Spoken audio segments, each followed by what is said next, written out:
ये क्या कर रहे हो आप? मैं एक हैंड प्रिंट बनाऊंगा। हैंड प्रिंट बनाएगा? एमी रोज कुछ ना कुछ नया बनाती रहती है तू। तेरी ये सारी शरारतें खत्म होने वाली है, स्कूल खुलने वाले हैं। पता है। पता है? Are you ready to go to school?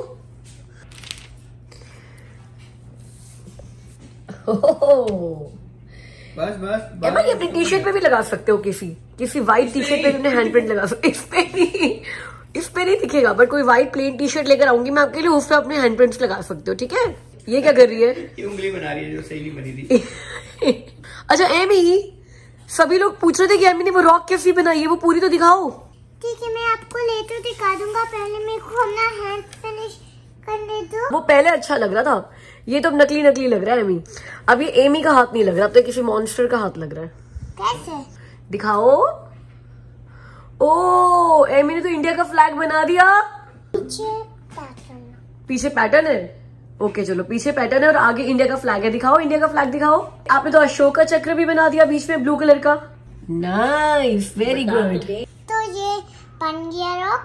तो अब हम एक दूसरा हैंड प्रिंट बनाएंगे इसके लिए कि तू हैंड बन जाए। गाइस, पता है मैं क्यों हैंड प्रिंट्स बना रही थी? कि वो हैंड एक इंडिया फ्लैग को होल्ड करे। अच्छा, ये 2 हैंड्स है और इन्होंने इंडिया के फ्लैग को होल्ड किया हुआ है। ये तो मॉन्स्टर के हैंड है। इस बेबी मॉन्स्टर के हैंड्स है। Hey guys, welcome back to our channel Chit Chat with Amy. Today's vlog will be only mine, and today is Sunday, so I'm going at my friend's house for lunch. I love my friends; they're nice to me, and when we're done, we go back from their house and go to Satsang. Right now, I am in Tolarama. Winners! Right now, I'm at Winners to get the toy for them. Mummy ने ये वही वाला food डाला हुआ है जो मैंने वहाँ पे, हम गए थे ना रानी बाग में दिल्ली में शॉपिंग करने के लिए, मेरी सारी फूड्स की शॉपिंग वाला व्लॉग है। तो मैंने दिखाया था कि ये फूड मैंने मदर इन लॉ के लिए लिया और सबने बोलता ये बड़ा रॉयल फूड लग रहा है। तो देखो भाई, पहना हुआ ये फूड ऐसा लगता है रॉयल। एमी को ना ये फूड पसंद नहीं है बिल्कुल भी, क्योंकि उसको ना ऐसे डार्क कलर्स अच्छे नहीं लग रहे। तो वो दादी को सुपर कन्विंस कर रही थी कि चेंज कर लो, हमने नहीं करने दिया। तो निकले कहती है आपने मेरी बात नहीं मानी ना।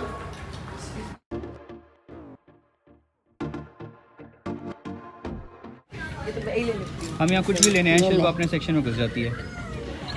यार हमें तो एक बात बताओ यार, इतनी बढ़िया फिट नहीं लग रही $17 की यार? अच्छी लग रही है ना? तो मेरी कितने की आ जाएगी? हाँ, मम्मी कह रहे इतने की तो ऊन आ जाएगी। तो मम्मी की मेहनत होगी। मैंने तो उस दिन अमित को बोला है कि ऊन ले आओ, मैं आपको कुशन कवर और बना देती हूँ। जैसे हमारा येलो वाला बना हुआ है। हाँ, अब ऐसे बना लोगे? बना लूंगी। ऊन क्यों नहीं लेकर आ रहे हो भैया आप? मतलब कलर वो तो चॉइस करो, इतना मुश्किल थोड़ी है। चलो फिर हम दोनों, तेरी स्वेटर पे डिजाइन डाला हुआ है, वो डबल डाला हुआ है, सिंगल। चलो फिर हम दोनों चलेंगे, ऊन लेकर आएंगे। आप मेरे सारे कुशन के कवर बना देना। बना दूंगी।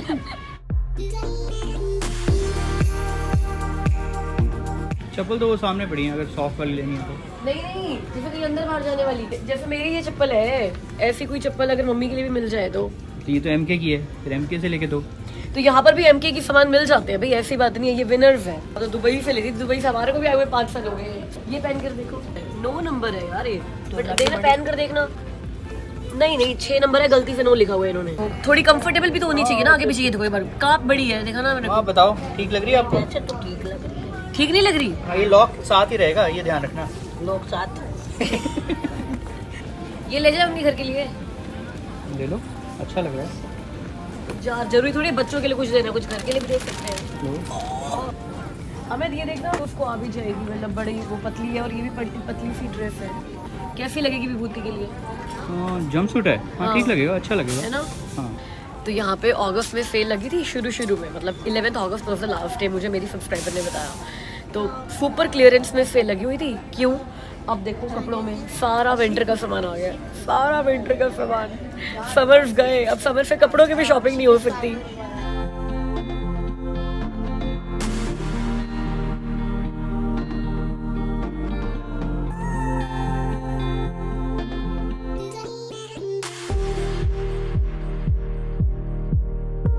ये देखो यार, 129 में चेयर्स आई हुई हैं और अच्छी लग रही है, मतलब नॉट बैड। लेकिन हमने ऑलरेडी ले ली है येलो कलर की टफ्टेड चेयर्स, दिखाऊंगी आपको जब वहाँ पे शिफ्ट हो जाएंगे। चलो अब क्या देखना है उसके लिए, कोई गेम या toy? Can we go to the toy section? Meet you there. क्या ये लेना है अंगद ये के लिए? 5+. और अंगद तो 7+ है। मेरे को चाहिए. ये तो इसको चाहिए। I'm taking this. You're picking this. I'm taking this home. Okay, who is paying for this? You. Not me. You. What? You are paying for this. No. It's 5+. For what? Do you have money? You know only few days are left. Then we are going to our new house. और फिर आपको 10 toys मिलने हैं। नहीं, मेरे को 5 toys चाहिए जब मैं न्यू हाउस में जाऊंगा। बट अभी नहीं बेटा, अभी तो हम अंगद और विभूति अभी हम दीदी के लिए पैकिंग लेने कर रहे हैं। हैं तो हमारे पास जगह नहीं है ये सामान पैक करने के लिए। Please. नो मैं तेरे को पता क्या लेकर दूंगी जब हम न्यू हाउस में जाएंगे, तो ये लेकर दूंगी। Oh, इतना बड़ा? that's Over so 1000 big. pieces. I don't want it.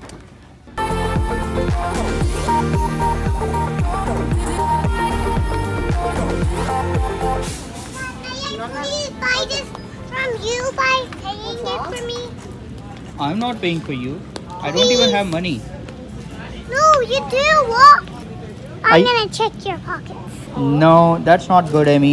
We don't check the pockets like this. Oh, you have your money in there. अच्छा ठीक है, चलो। Happy rains in Canada. आजकल जिस तरीके से रोज बारिश हो रही है ना कनाडा में, तो लग रहा है भाई अब समर सीजन खत्म हो गया और रेनी सीजन आ गया है। It's raining cats and dogs. अब एवी कहेगी कैट्स एंड डॉग्स कैसे रेन करते हैं? कैट्स एंड डॉग्स ऐसे रेन करते हैं जैसे भी रेन कर रहे हैं। देखो भाई एमी ने ये टॉयज लिए 2। एमी को अपने प्रॉमिस किया था कि जब हम न्यू हाउस जाएंगे ना तो उसको 10 टॉयज लेकर देंगे उस दिन। भाई वो लड़कियों को देते हैं ना कुछ शगन वगन नए घर का, तो एमी को अपने 10 टॉयज लेकर देने थे नए घर का शगन। अब इसने बोला कि मेरे को ये टॉय लेना है, तो मैंने बोला कि या तो ये टॉय ले ले, तेरे को टोटल 5 टॉयज मिलेंगे, या जिस दिन हम नए घर जाएंगे तब तक ये वेट कर ले, तो वो 10 टॉयज मिलेंगे। कहती मुझे अभी ले दो, ये अक्ल है इसकी। अपने 5 टॉयज से नुकसान करा लिया ना तूने, फिर भी खुश है। जैसे महंगे नहीं है ये टॉयज पे $6 का ही आया है। तो she is well with in the budget. क्या खा रहा है बेटा? मैं अपना अब मल्टीविटामिन खाऊंगा क्योंकि मैंने आज से ले आई नहीं। टूटू। कैल्शियम है। एमी मुझे बता, हमें सैड क्यों नहीं होना चाहिए? If we get sad, Hindi में बता, इंग्लिश में नहीं बता। अगर हम सैड होंगे तो आपको एक सैड देगा और वो एक सैड से वो आपको अदर एक सैड देगा। तो वैसे ऐसे हो गया कि एक सैड हमको बहुत सारी सैड दे दे। या सो हमें क्या करना चाहिए? Never be sad. और अगर हम सैड हो जाएं तो क्या करना चाहिए? Then try to be happy and not be sad for the other next time. या And guys, if you're happy, more happy will give you more happiness. Sadness attracts sadness and happiness attract happiness. Good job, love you. Oh no, it's And- electric all over me. And पागलपंथी attracts more पागलपंथी। Hey guys, सबसे पहले मुझे आज एक अपनी बहुत ही प्यारी सब्सक्राइबर को शाउट आउट देना है। उनका नाम है निदा गजनफर। मैंने उनको प्रॉमिस किया था कि मैं अपनी लास्ट वीडियो में उनको शाउट आउट दूंगी, और लास्ट वीडियो में तो मैंने कोई शाउट आउट या फिर क्वेश्चन आंसर लिए नहीं थे। That was just a vlog, तो वो रह गया। और आज उनका दिल टूटा हुआ था, मतलब उन्होंने स्माइलीज भेजे थे मेरे को, ब्रोकन हार्ट के। I am really sorry about it. और आपका दिल टूटा हुआ देखकर मेरे को भी बड़ा दुख हुआ। I love you the way you love me Nida Ghazanfar ji, this is a shout out for you. अब आज के क्वेश्चन पे आते हैं। मुझे नहीं लगता मैंने जो आज टॉपिक में आज लेकर आई हूँ उसके ऊपर मेरे चैनल पे बहुत ज़्यादा इन्फॉर्मेशन अवेलेबल है, तो ये वीडियो मेरे लिए भी बहुत इंपॉर्टेंट है कि चलो ये एक टॉपिक था जिसके ऊपर मेरे चैनल पे इन्फॉर्मेशन नहीं थी, which is about student visa and work permit. तो बहुत सारे लोगों ने क्वेश्चन पूछा हुआ है, किसी एक बंदे का ये क्वेश्चन नहीं है कि मैं किसी का नाम लूँ। वर्क परमिट कैसे अप्लाई करते हैं कनाडा का, या फिर स्टूडेंट वीज़ा कैसे अप्लाई करते हैं, या फिर प्रोसेस बताओ स्टूडेंट वीज़ा या वर्क परमिट अप्लाई करने का, या फिर कौन से स्टूडेंट वीज़ा के बाद क्या वर्क परमिट मिलता है। ऐसे बहुत सारे क्वेश्चंस जिस दिन से मैंने चैनल बनाया उस दिन से मेरे पास है और मैंने कभी उनका आंसर नहीं किया, तो आज वो सारे क्वेश्चंस का आंसर करेंगे। तो पहले बात करते हैं how you can apply student visa for Canada. अब इसके लिए बड़ी सिंपल सी एक रिक्वायरमेंट है कि सबसे पहले तो आपको एक एक्सेप्टेंस लेटर चाहिए किसी कोर्स में, जो कि DLI इंस्टीट्यूट्स जो है, डेजिग्नेटेड लर्निंग इंस्टीट्यूट्स, वो करा रहे हैं। अब वर्क परमिट, अब आप स्टूडेंट वीज़ा क्यों ले रहे हो कनाडा आने के लिए? ठीक है, पढ़ाई तो एक रिक्वायरमेंट है, लेकिन मेरे को लगता है कि सारे स्टूडेंट्स जो कनाडा में आते हैं उनका एक मेजर गोल ये भी होता है कि स्टडी परमिट के बाद, स्टडी करने के बाद कनाडा में उनको वर्क परमिट लेना है, और उस वर्क परमिट के बेस पर उनको कनाडा एक्सपीरियंस क्लास में या फिर अपने पॉइंट्स इंक्रीज करके फेडरल स्किल्ड लेबर क्लास में उनको PR अप्लाई करना है। तो मतलब अल्टीमेट गोल क्या है आपका कनाडा में स्टूडेंट वीज़ा पर आने का? परमानेंट रेजिडेंस लेना। अब परमानेंट रेजिडेंस के लिए अगर आपने कनाडा में पढ़ाई की हुई है तो उसमें भी आपको कुछ एक्स्ट्रा पॉइंट्स मिलते हैं, और अगर आपने कनाडा में 1 साल काम किया हुआ है या 1 साल से ज़्यादा काम किया हुआ है, डिपेंडिंग अपॉन कितने साल आपने काम किया हुआ है, उसके ऊपर भी आपको पॉइंट्स मिलते हैं। तो अगर आपके अपने कंट्री में बैठे हुए कनाडा की PR के लिए फेडरल स्किल कैटेगरी में पूरे अच्छे पॉइंट्स नहीं मिल रहे, नहीं बन रहे कि आपको PR आ सकती है, तो लोग ये ऑल्टरनेट रूट चुनते हैं स्टूडेंट वीज़ा का या फिर वर्क परमिट का। तो अब अगर आपका अल्टीमेट गोल यही है कि आपको PR लेनी है, तो आपको डेफिनेटली ऐसे इंस्टीट्यूट में ही पढ़ाई करने के लिए आना है जिस इंस्टीट्यूट में स्टडी वीज़ा एक्सपायर होने के बाद आपको पोस्ट ग्रेजुएट वर्क परमिट मिल सके। अब पोस्ट ग्रेजुएट वर्क परमिट लेने के लिए भी 2 कंडीशंस हैं। एक तो ये कंडीशन है कि आपका जो एक्सेप्टेंस लेटर है, मतलब जिस भी इंस्टीट्यूट में, जिस भी कॉलेज में आपने स्टडी की है, वो DLI इंस्टीट्यूट हो, डेजिग्नेटेड लर्निंग इंस्टीट्यूट हो, उसकी पूरी की पूरी लिस्ट आपको कैनेडियन इमिग्रेशन वेबसाइट पर मिल जाएगी। तो मेक श्योर आप जिस भी इंस्टीट्यूट में एडमिशन ले रहे हो अपने एजेंट से, या अगर आप डायरेक्टली भी अप्लाई कर रहे हो तो पूछो कि क्या ये इंस्टीट्यूट DLI है और क्या इसके बाद, इस कोर्स के बाद मुझे पोस्ट ग्रेजुएट वर्क परमिट मिलेगा, क्योंकि not every course given by DLI is valid for post graduate work permit. अब आपको एक बात और बता दूं, अगर आपका कोर्स जो है वो 8 महीने से कम लेंथ का है, you are not eligible to get PGWP। तो आपका कोर्स या तो 8 महीने की लेंथ का होना चाहिए, मतलब duration of the course should be 8 months और मोर देन 8 मंथ्स। अब पोस्ट ग्रेजुएट वर्क परमिट किस तरीके से मिलते हैं? अगर आपने 8 महीने का कोर्स किया है तो आपको पोस्ट ग्रेजुएट वर्क परमिट भी 8 महीने का मिलेगा। मतलब 8 महीने आपका स्टडी वीज़ा हो गया और 8 महीने आपका PGWP हो गया, तो मतलब आप 16 महीने कनाडा में रह सकते हो। अगर आपका कोर्स 1 साल का है तो आपको PGWP भी 1 साल का मिलेगा, लेकिन अगर आपका कोर्स 2 इयर्स या 2 इयर्स प्लस है तो आपको PGWP 3 इयर्स का मिलेगा। तो हमेशा फायदा तो उसी चीज में रहता है कि आप जो कोर्स है वो कोर्स चुनो जिसकी ड्यूरेशन जो है वो 2 साल या 2 साल से ज्यादा है, और वो कोर्स एलिजिबल है PGWP अप्लाई करने के लिए। अब अगर आपको किसी ऐसे कोर्स में एडमिशन नहीं मिलता जो कि 2 साल का है और PGWP के लिए एलिजिबल है, जिसके बाद आपको 3 साल का वर्क परमिट मिल सकता है, तो आप क्या कर सकते हो? I have seen lot of such examples. और बड़े सारे ऐसे कोर्सेज हैं जिनमें 2-2 साल के कोर्सेज है ही नहीं। तो मार्केटिंग के ऐसे कोर्सेज हो गए, एडवर्टीजमेंट के हो गए, या फिर नर्सिंग से रिलेटेड बहुत सारे कोर्सेज हो गए जिनकी ड्यूरेशन ही 8-8 महीने की है, इससे ज्यादा ड्यूरेशन है ही नहीं उन कोर्सेज की। तो वो लोग क्या करते हैं, पहले वो एक प्रोग्राम में एडमिशन लेते हैं, उसको पूरा करते हैं, और उसके बाद इमीडिएटली वो पूरा होने के बाद एक्सटेंडेड स्टडी परमिट अप्लाई करते हैं और दूसरे कोर्स में एडमिशन लेते हैं। मतलब दूसरे कोर्स में एडमिशन लेने के बाद उस बेस पे उनका जो स्टडी परमिट है वो एक्सटेंड हो जाता है।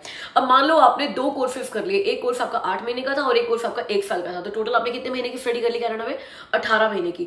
तो 18 महीने की स्टडी के बाद आपको 18 महीने का ही वर्क परमिट मिल जाता है। तो 18 महीने और 18 महीने, तो आप टोटल कनाडा में 3 साल रह सकते हो, 18 महीने स्टडी परमिट पे और 18 महीने वर्क परमिट पे। और इनके ज्वाइंट बेसिस पे, क्योंकि आपने कनाडा में 2 कोर्सेज कर लिए, आपको PR एप्लीकेशन में उसकी भी वेटेज मिलेगी।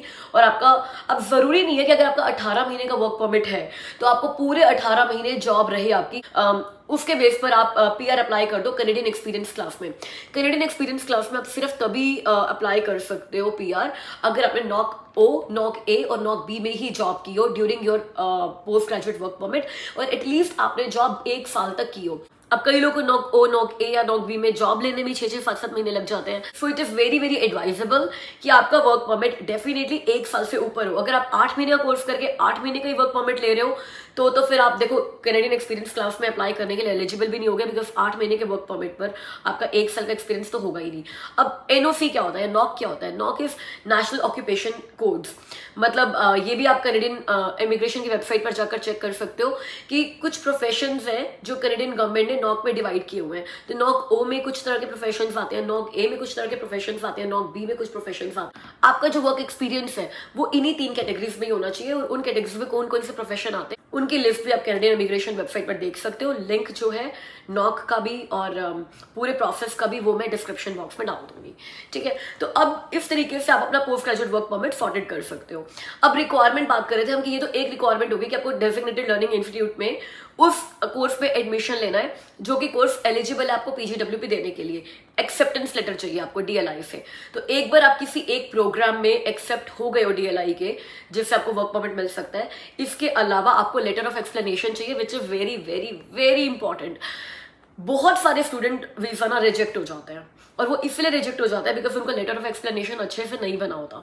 लेटर ऑफ एक्सप्लेनेशन में आपको वीजा ऑफिसर को खुद ये कन्विंस करना है, मतलब एक लेटर है वो वीजा ऑफिसर को, कि आप क्यों स्टूडेंट वीजा अप्लाई कर रहे हो, आप क्यों कनाडा आना चाहते हो, आप क्यों इस कोर्स को पढ़ना चाहते हो, और इस कोर्स को पढ़ने के बाद आपके प्लान्स क्या हैं।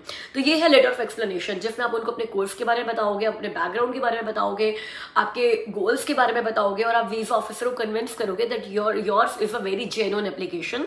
और अगर आपका स्टूडेंट वीजा और वर्क परमिट के बाद आपने पीआर आपको नहीं मिला, that you have full intentions to go back. Visa officer visa reject कब करते हैं? जब वो कन्विंस नहीं हो पाते कि आपको ये कोर्स क्यों करना है। मतलब मान लो आप अपनी कंट्री में ऑलरेडी अपने एमबीए कर रखी है, फिर अब यहाँ पर आकर वही एमबीए जैसा ही कोई कोर्स करो, तो they will be like why you want to do it. अगर आपका स्टडी गैप बहुत बड़ा है, मतलब 8-10 साल का आपका गैप है, तब भी वो कन्विंस नहीं हो पाते कि अचानक से आपको पढ़ाई करने के लिए क्या सूझ गई भाई, why you want study permit. तो उनके दिमाग में जब ऐसे क्वेश्चंस आते हैं ना कि यार ये बंदा स्टडी के लिए नहीं आ रहा, इस बंदे का मोटिव कुछ हो रही है, तभी वो स्टडी परमिट जो है वो रिजेक्ट करते हैं। तो लेटर ऑफ एक्सप्लेनेशन में आपको इसी तरीके से लिखकर वीजा ऑफिसर को कन्विंस करना है। इसके अलावा आपको प्रूफ ऑफ फंड्स चाहिए डेफिनेटली, कि जब आप तो स्टडी वीजा पर आ रहे हो, आप सिर्फ पार्ट टाइम जॉब कर सकते हो कनाडा में आकर, वो भी 20 आवर्स वीकली। तो आपके पास डेफिनेटली प्रूफ ऑफ फंड्स होने चाहिए कि जब मैं स्टूडेंट वीजा पे वहां पर आ रहा हूँ तो मेरे पास इनफ फंड्स हैं अपनी स्कूल फी पे करने के लिए, इनफ फंड्स हैं हम मेरे सर्वाइवल के लिए कनाडा में।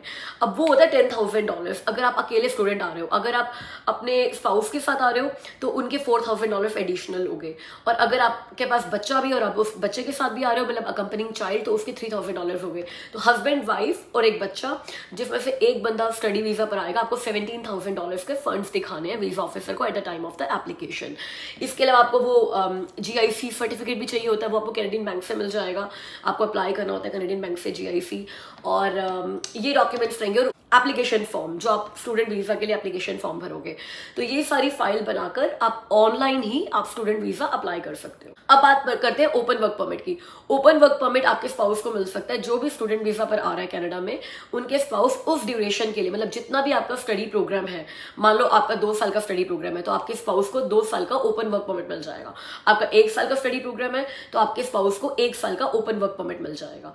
तो वो इस बेस पर ओपन वर्क परमिट अप्लाई करेंगे कि मेरा हस्बैंड या मेरी वाइफ जो है वो कनाडा में पढ़ने के लिए आ रही है और मैंने उसको सपोर्ट करना है। तो this is the open work permit.